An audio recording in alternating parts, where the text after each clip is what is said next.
What up, y'all? So I got a video for y'all this morning or this afternoon. You're gonna see a little wardrobe change because I actually recorded this video yesterday, but as I was editing it, because this one I was talking for a good 30 some odd minutes, plus I added videos in it. So anyway, while I was editing, I realized there were some key points that in my ranting I don't believe that I made clear enough. I hope you enjoyed the video. If you do, please like it, share it, find me on YouTube. And here we go. What up, y'all? You know, there's been a lot of shit going on under the radar and people aren't paying attention to it. They're not paying attention to it because of all of the distractions that we have out in front of us right now. We have Elon Musk. He is a distraction within himself. Like, just him in general, he is a huge distraction. He's making up stories. He tried to make up the story that $50 billion was being spent in Gaza for condoms. That shit had been disproven a long time ago, unless you're MAGA and you're only sitting in echo chambers yelling the same shit to the same people, and they're echoing it back to you and telling you how great you are and how smart you all are together, and you're circle jerking and all this stuff. The reality, though, is, just to give you a quick insight on that, which is actually not what this video is getting into, but just bear with me because there's a lot of shit going on, so I'm gonna try to fit it into this video. So the situation with Elon Musk and USAID. Bottom line, Elon Musk tried to tell everybody USAID is corrupt, blah, blah, blah, blah. But nobody knew that Elon Musk had taken $1 million towards his Starlink program, the satellite program, that also helped. It was helping Ukraine in its fight against Russia until Putin called Elon. And then miraculously, shortly thereafter, Elon stopped allowing Ukraine to use the Starlink cameras. Now, having said that, I'm not sure if that's why Starlink ended up launching an investigation into Elon's Starlink businesses, but they also, there's, I believe, 5 employees that were launching investigations into other areas of Elon Musk's businesses. Coincidentally, those people have been fired since he took over. Isn't that weird? At least 5 inspector generals that were looking into Elon Musk's companies were fired by the Trump-Musk administration. These inspector generals, who are independent, protected by law, they are the people that find the waste, fraud, and abuse and found many of the cases of waste, fraud, and abuse that have been brought up today, fired because they were looking into Elon Musk. If it's corrupt now, it was corrupt then, and you took money from a corrupt company or a corrupt organization, so that makes you corrupt too, right? And then now you, being corrupt, have taken over all of those funds and stopped aid going out across the world, which takes me to another point, which is all of you Christians that voted for Donald Trump, you ultimately voted for this. When people tried to tell you all of the chaos and carnage that he was going to bring, you voted for this and you disregarded the truth that was brought to you. So all of the lives of all the people around the world who will die or are dying because they no longer have aid in order to keep themselves alive, those souls are on your hands. They're on your lap. So Elon Musk, he's also racist as shit. He is, he's a lot of things. Clearly, he's a Nazi. Everybody saw him do the salute. Thank you.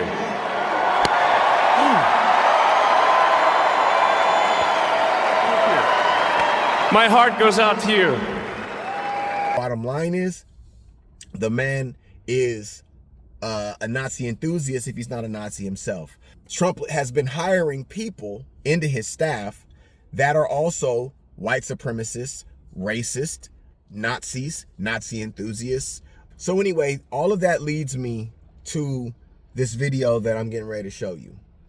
The video is about one of Trump's employees. So we talked about, I believe, last week on the show. We knew that Donald Trump's new undersecretary for public diplomacy was human trash, but somehow he's even worse than we thought last week. Now, bear in mind, his job is literally diplomacy. It's knowing when to say the right thing to solve a problem. Get a load of some of the things that he has said. So he once tweeted population control, if only.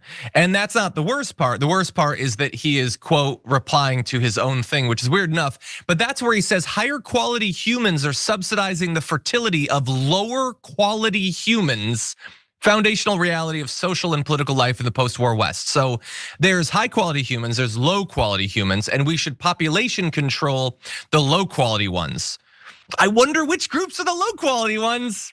I have no information through which to assume because I did wake up yesterday.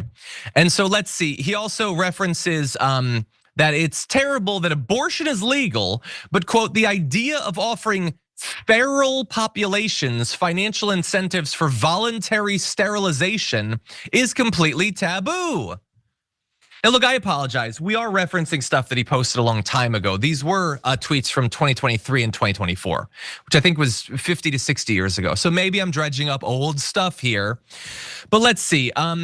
Okay, so he once replied to a comment about putting additional 50% taxes on single moms below an IQ testing threshold. And he said, how is this not a no-brainer? Well, you like it, so maybe it is. Pay smart people to have more kids, disincentivize stupid people from having kids. So simple, but molds destiny on deep intergenerational level. Yes, use the power of the government to financially get rid of groups you don't like. And we all know again what sort of groups he's getting at. He says in response to a thing about how Atlanta police responded to reports of a shooting, but the locals don't want a white cop in their neighborhood. He responded, when a population gets feral, a little snip snip keeps things in control. Could offer incentives, Air Jordans, etc. So, like if you thought, wait, maybe this isn't like an explicitly eugenicist, white suppressing black population thing. No, that's what it is. That's what it is. So we are going to get black people to voluntarily sterilize themselves. We're gonna go back to that time in American history. And in return, we're gonna give them shoes because they're feral and stupid and lower quality. So all they need is shoes, and then they won't reproduce in the future. Now, there's a lot worse than that. I mean, look, in September 2023, he said that the Israeli government should round up African migrants and drop them in the ocean. And if human rights groups whine, you should drop them in the ocean too. So African migrants should all be murdered. They should all be killed by drowning. And then people advocating for human rights, they should also be killed by the Israeli government. Okay, let's see. He also says, and I apologize that there's a lot here.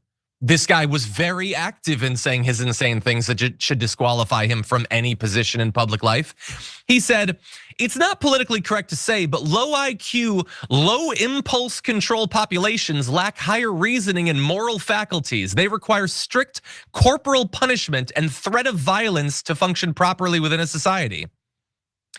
So again, the government should now use corporal punishment against the racial groups that he doesn't like. And bear in mind, this guy who fetishizes the idea of higher quality, high IQ people, and that's who we should have, he now serves Donald Trump. So his commitment to worshiping high IQs obviously doesn't go that deep. I guess Trump gets a pass because he is, after all, at the end of the day, a white man. So Sharon, he is in a high position now in the State Department. He has power over diplomacy. The guy who says African migrants should all be mass murdered. These are the people that you, especially you people that call yourselves Christians, these are the people that you have chosen to put into office. How did you not see who they actually were? What? There is no excuse. That was a rhetorical question. There's no excuse for putting somebody, voting for someone like this to go and lord over you. There is no excuse. It's not as if you didn't have the information out there to find out who he was. It's not as if you didn't have people that were damn near begging you to see what the truth was while you decided that you knew better because you chose to place your trust in people that didn't deserve it. There are just some things that I know based on my own experiences and what the Bible tells us to do. And what I've come to understand is that it's not that you don't study. It's not that you don't pray. Because everybody does that, right? But is it aligned with Scripture is the question.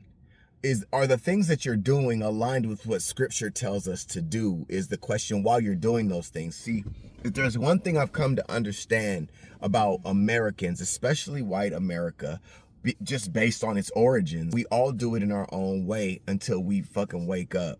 We use religion when it's convenient for us. We use it in ways that are convenient for us. For example, you got people that go to churches where the pastors will only speak about basic stuff like don't fear, pay your tithes. And I'm just giving you a few examples just so that you understand what I'm saying here. I personally call universal gospel. They'll talk about not lying, having integrity, don't cheat, stuff like that, right? They'll talk about it generically, so that everyone can feel a part of the conversation, and no one will feel more convicted than others, because we're trying to keep it fair and keep everybody happy so they keep coming back. Instead of these people focusing on the things that need to be focused on, the things that are struggles within an actual community that your church is built in, and even the ones where it's not. Like, you could be an hour away from a community that's struggling, but you still know that an hour away there are some really struggling people. So the bottom line to me is, what I feel happens is, as these pastors and these people they grow, they tend to get more disconnected. They tend to isolate themselves a little bit more because they can't be around certain people, or they can't or they don't want to put themselves at risk in certain ways. I'm giving people excuses right now, but the point that I'm trying to make isn't to be nice to the people that run these churches. My point in all of this is, Christians that voted for Donald Trump should be ashamed of themselves in multiple ways. The people on top that actually told their congregations to vote Republican, because they wouldn't say, because I know for a fact about some of these churches, they won't, some of them, because they try to ride that fine line, they won't specifically say vote for Trump. What they'll do is they'll try to play word games in a real dishonest way by saying the Republicans stand for this and the Democrats stand for that. And even when they do that, it's not honest, because the things that they're talking about aren't even the things that the people that are running for office, it's not even the same things that they are running on, especially when you understand that like the last 4 years, the Republicans didn't even have a platform that they ran on when Trump won office the first time and moving into this time. The platform that they had this time, I actually shared it in one of my videos because it was such a 5th grade platform, meaning the things that they had focused on, it literally looked like a 5th grade book report that was done last minute. If you look at it, I don't know where it's at in my videos. You'd have to find it. Bottom line is, the information has been out there from day one, but a lot of these people have been too scared to look themselves in the mirror and see what they actually stand for, because then they would have to address themselves. They would have to address what they were doing to other people, especially if you consider yourself a real Christian. Then they would have to address the fact that they might have to make some tough decisions, because it seems like the people that they've been hanging out with and engaging with and fellowshipping with all their lives are actually going down a different path than what they have been called to go down. And then they have to grow up and live uncomfortable for a while, and then actually place their trust in Christ instead of in the church building and in all of the people that they go to church to talk to, more than they do to actually listen to what's being said at the pulpit, even when the things that are being said from the pulpit are generic as hell, because they never really address the things that are going on within the community, within the country as a whole, because the things going on within the country as a whole affect our smaller communities. So just like Paul addressed issues within the church as things were happening, these pastors should be doing the same thing, instead of pretending that they don't see these things that the party that they tried to claim is the party of Christ is doing. The behaviors and the characteristics that the Republican Party has taken on since Trump has become a part of the political spectrum, the political agenda, they're too scared, because they've demonized the Democrats for so long that for them to turn around and say vote Democrat would make them look like hypocrites and worse. they might be Judases, according to these people. And the reason why is because these people for so long have lied and have villainized the Democratic Party as demonic and demons, because they have pointed out the different types of people that are within the Democratic Party, while ignoring the demons in their own parties, such as the KKK, all these alt-right, white nationalist, white supremacist groups, these Nazis that hate Jews, which ironically makes no sense because Jesus was a Jew, but you hate Jews and call yourself a Christian. Do you see how the ignorance and stupidity is like in the roots of what they stand for? So it's just it's just crazy to me. It's crazy. And I know I'm going on, but I'm going on because this is important information. It's important. And it don't make sense.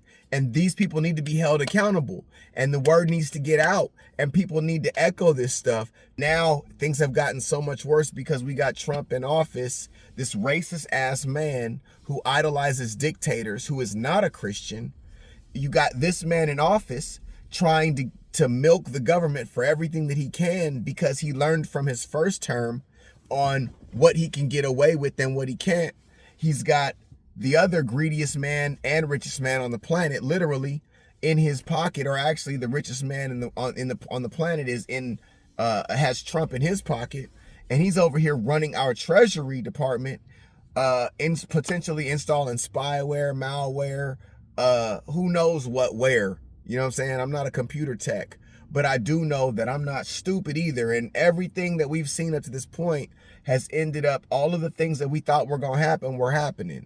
And as far as I'm concerned, Elon Musk has already done whatever it is that he's going to do, so that when he eventually is kicked out of the White House, the damage will already be done, and he'll be able to do whatever he needs to do from Russia or wherever else that he's going, at least until we get our people back in there so that they can try their best to undo what he has done, him and his boy band Doge tech crew. So I'm gonna just leave it at that and say, the video is just another example. Bottom line is, Trump has surrounded himself with the people that he needs, that he is, the people that he knows will allow him to do what he needs to do, what his goals are to do. And there's a reason that these are the specific types of people that he has brought into his fold, into his circle. And it's usually not because he's the complete opposite of those people. That's not usually how life works.